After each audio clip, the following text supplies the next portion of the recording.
What's up? Meditate here. Let's talk about the anatomy of the respiratory system. In this segment, we will be talking about the external nose and the nasal cavity. Alright, so the respiratory system consists of all the organs involved in breathing. These are the nose, pharynx, larynx, trachea, bronchi, and the lungs. Our focus is to cover the anatomy of all of the structures you see here, step by step, and we will start by covering the detailed anatomy of the nose and the nasal cavity. So in this video, we will start by covering the external structures of the nose, including its cartilage. Then we will split open the head and try to cover the anatomy of the nasal cavity, where we will be talking about the parts of the nasal cavity, the sinuses, and then talk about the layers of the nasal cavity wall. So let's now start with the external nose. So here you see a side view of the nose. There are actually anatomical names to each of the segments of the external nose, and here each are separated by color. So we have the root of the nose, the radix nasi, then we have the dorsum of the nose, and an apex, and then laterally we have the wings of the nose, or ala nasi, which go around the nostrils.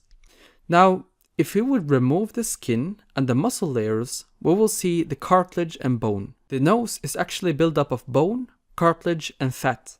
So the bony part is called the nasal bones, the right and the left nasal bones, and I'll show you another scheme after this. Under the bones, you'll find the lateral nasal cartilage, then there's a major alar cartilage, and the minor alar cartilage. And in between the major alar cartilage and the lateral nasal cartilage, you will find some accessory nasal cartilages supporting the nose. And straight in the midline, you will find the septal nasal cartilage. Now, let's do that again, but this time in a better model, and let's zoom in to keep our focus on this. We have two nasal bones, 1, 2. Then we have the lateral nasal cartilage, there's the major alar cartilage and the minor alar cartilage, and in between the major alar cartilage and the lateral cartilage, you will find some accessory nasal cartilages supporting the nose. And straight in the middle, you'll find the septal nasal cartilage, which divides the nose. The rest of the nose is called alar fibrofatty tissue, which aids by giving the nasal wings more flexibility. Now let's remove all of this and look at it from a side view to talk a little bit more about the nasal septum, as you see here. So the nasal septum is here, and it consists of cartilaginous part and a bony part, and they reach all the way to the back of the nasal cavity until they reach the beginning of the pharynx. The cartilaginous part is a little more flexible than the bony part, which is essentially good because it gives the nose a little more flexibility without breaking. Now let's take the skull, split it in half, and look at it from a side view. We will see this. Now let's continue with the anatomy of the nasal cavity. Here is the nasal cavity, situated in front of the pharynx and above the hard palate. Under here, you'll find the oral cavity. So the nasal cavity is divided into two parts. There's the nasal vestibule, as the nostrils, and there's the nasal cavity proper. What separates these two? Well, there's a ridge on the mucosa of the nasal cavity called the nasal limen, or limen nasi, which is generally used as a landmark to separate these two parts. Now again, the area just inside the nostrils, the nasal vestibule, is supported by the cartilage of the nose and lined by tissue that contains hair. So the hair you see in your nostrils are only found in the nasal vestibule. Then the rest of the nasal cavity, which is the nasal cavity proper, doesn't have any hair. It's lined by mucosa. So let's talk about the nasal cavity proper a little bit. The nasal cavity proper is also divided into two parts since their function differ. We divide it into the olfactory part for smell and the respiratory part for breathing. Let's cover these two parts, starting with the olfactory part. The main reason why the olfactory part is able to sense smell is thanks to your first cranial nerve that reaches out towards it. It has an olfactory tract and an olfactory bulb, and from the olfactory bulb, there's going to be numerous nerves coming down, piercing through the ethmoidal bone, which are fibers from the olfactory nerve. And if we take a small section and zoom in a little bit, you will be able to see how the nerves reach down towards the nasal mucosa. There's going to be epithelial cells supporting the neurons as they reach down with their olfactory receptors as well. Pretty cool process, right? Now the respiratory part differs a little bit, so let's go ahead and talk about that. The first thing you will notice when you look at the respiratory part are these bumps on the nasal mucosa, and these are called the conchae or turbinates. We have the superior conchae, middle conchae, and inferior conchae, and in between them we have something called meatosis, which are spaces that have openings for the sinuses. There's the superior meatus between the superior and the middle conchae, there's the middle meatus, and there's the inferior meatus underneath the inferior conchae. And above the superior conchae, right at the junction between the sphenoid bone and the ethmoidal bone, there's a recess called the sphenoethmoidal recess. And here's an anterior view of the nasal cavity, just to give you a different view of these structures. Here's the superior conchae, the middle conchae, and the inferior conchae. And in between them, there's the superior meatus, middle meatus, and inferior meatus. And at the top here, you'll find the sphenoethmoidal recess. Now, why is this relevant? Well, here's one of the sinuses we have, the sphenoid sinus. It has a tube that opens straight into the sphenoethmoidal recess. In the front here, we have the frontal sinus, which open into the middle meatus, as you see here. Then in between the sphenoid and the frontal bone, there's the ethmoidal sinus.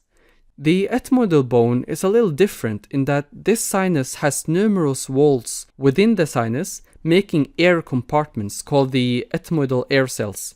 So the ethmoidal air cells are numerous thin-walled cavities, and they're generally divided into the anterior ethmoidal air cell, middle ethmoidal air cells, and the posterior ethmoidal air cells. The posterior ethmoidal air cells will open into the superior meatus, while the anterior and the middle ethmoidal air cells will open into the middle meatus. So again, posterior ethmoidal air cells into the superior meatus, and anterior and middle into the middle meatus. Now, if you look at the anterior view of the sinuses, you will see another sinus which are not visible in the lateral view. And this one is the maxillary sinus, which drains into the middle meatus, as you see here. Now, why do we have these sinuses? Well, your skull is pretty heavy. And since these sinuses are relative cavities, they are thought to decrease the relative mass of the skull, as well as help resonating the sound as you speak. And since they're lined with mucus, with a lot of blood, they will also help warm up the air and humidify it as it goes further down the respiratory system. Lastly, and one of the very most important functions of the sinuses, is to produce mucus, to keep the nose from drying out. Now there is one more structure that opens into the nasal cavity, and that's the lacrimal duct, or the nasolacrimal duct, which leads the tears from the eyes down to the inferior meatus, as you see here. Now, let's talk about the nasal mucosa, or the walls of the nasal cavity. Let's take one section from up here, and one section from down here. This is called the olfactory part, and this is called the respiratory part. So I'm not going to go into too much detail into the histology of them, but you need to understand some basic principles in order to get the full anatomy of the nasal cavity. So both parts have a tunica mucosa, but the respiratory part have a so-called respiratory epithelium, which consists of pseudostratified columnar epithelia, which have a numerous amount of cilia on them to catch any type of irritants in the air and trap them so that you can sneeze them out. In between the epithelium, you will find goblet cells that produce lubricating mucus on the surface. And in the tela submucosa, you'll find numerous mucus glands, which are mixed type of mucus glands that produce mucus. The olfactory part also have tunica mucosa, but here it's lined by olfactory epithelium, which consists of olfactory cells, which are bipolar neurons with receptors for smell. Between these neurons, there are supporting cells called sustentacular cells, which are tall columnar epithelium that provide support. You've probably heard by now that the novel coronavirus may lead to loss of smell, and that is because the COVID-19 may damage these supporting cells, the sustentacular cells. This just shows how important the sustentacular cells are to our olfactory nerves. Other cells you will find in the olfactory mucosa are basal cells, which are essentially stem cells to replace the olfactory and the sustentacular cells if they get destroyed. And on the top here, there's the olfactory cilia that the olfactory cells give off containing receptors. In the tela submucosa, there are olfactory glands, or also called Bowman's glands, which also produce mucus. So as you see, each part of the nasal cavity has their own specific function in respiration, smelling, and even defense against any unwanted particles. Although sometimes certain conditions may lead to excessive inflammation and swelling of the nasal and the sinus mucosa, leading to an increased secretion of mucus, which may block the sinuses, as you see here. These conditions may be caused by, common cold or certain allergies, where in this case, certain allergens like pollen may cause an hypersensitivity response to cause swelling in the mucosa.